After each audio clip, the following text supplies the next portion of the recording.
Hello बच्चों, let's read the question. The question says, oxygen is filled in a closed meter jar of volume 1 into 10 to power minus 3 meter cube at a pressure of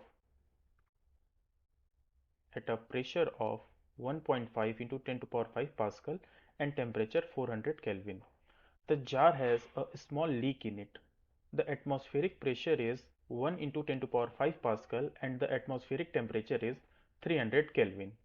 Find the mass in gram of the gas that leaks out by the time the pressure and the temperature inside the jar equalizes with the surrounding. Question में दिया हुआ है कि एक jar के अंदर हमने oxygen gas को given pressure temperature condition volume condition दी हुई है उस पर रखा है। तो उस कंटेनर में एक लीक है, एक होल है जिससे जो गैस है वो बाहर लीक हो रही है। तो हमको ये बताना है कि अगर एटमॉस्फेरिक प्रेशर और एटमॉस्फेरिक टेम्परेचर जितनी उस खुद कंटेनर की प्रेशर और टेम्परेचर हो जाता है तो उतने देर में कितना गैस लीक हो जाएगा। तो हमको क्या करना है, इनिशियल मास ऑक्सीजन का निकाल लेना है, फिर फाइनल मास निकाल लेना है और दोनों का हमको जो डिफरेंस है वो निकाल लेना है, जिससे हमको पता चल जाएगा कि कितनी गैस लीक हो गई। ठीक है। तो जब जार क्लोज है तो वॉल्यूम की वैल्यू क्या है, उसको हम V1 से रिप्रेजेंट करेंगे। सो यहाँ V1 is equal to 10 to power minus 3 metre cube. Okay. Pressure कितना दिया हुआ है initial, that is 1.5 into 10 to power 5 pascal. ठीक है। और टेम्परेचर कितना दिया हुआ है T1, T1 की वैल्यू है 400 केल्विन। इस कंडीशन में पहले हम इनिशियल मोल्स निकाल लेते हैं। तो N1 होगा P1V1 अपॉन RT1। तो P1 की value 1.5 into 10 to power 5 into volume is 10 to power-3 upon R की वैल्यू हम 8.3 रख के कैलकुलेट करते हैं और T1 है हमारा 400। सॉल्व करने पे N1 की जो वैल्यू आएगी that will be 1.5 upon 8.3 into 4। अब इसका हम मास निकाल लेते हैं। तो मास क्या होगा, इनिशियल मास जो होगा वो मोल्स इंटू मॉलिकुलर वेट के इक्वल होगा।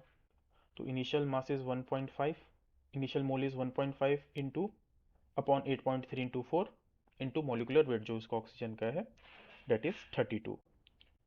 सॉल्व करने पे ये वैल्यू अप्रोक्सीमेटली 1.446 ग्राम आएगी। तो ये हमारा इनिशियल मोल हो गया, इनिशियल मास हो गया।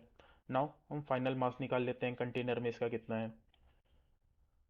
तो प्रेशर कितना बोल रहा है, वो बोल रहा है 10 to power 5 पास्कल, यानी जो सराउंडिंग की है वो कंटेनर की हो जाए।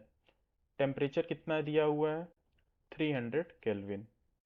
और वॉल्यूम अभी भी कितना होगा कंटेनर का, गैस का खुद का कोई वॉल्यूम नहीं होता, जो कंटेनर का वॉल्यूम होता है वो गैस का वॉल्यूम होता है। तो वॉल्यूम अभी भी 10 to power-3 मीटर क्यूब होगा। Now final moles will be P2V2 upon RT2।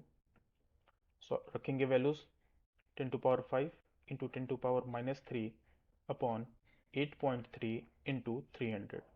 Solve करने पे N2 की जो वैल्यू आएगी डेट विल बी 0.040। तो जो हमारा फाइनल मास आएगा ऑक्सीजन का वो होगा मोल्स इंटू मॉलिकुलर वेट।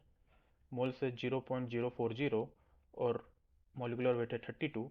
तो जो फाइनल मास आएगा दैट विल बी 1.285 ग्राम। अब हमारे पास इनिशियल मास आ गया है, फाइनल मास आ गया है। अब हम इन दोनों का डिफरेंस निकाल लें तो हमको पता चल जाएगा कि कितना मास लीक हो चुका है। तो delta M will be M1 minus M2 that is 1.446 minus 1.285।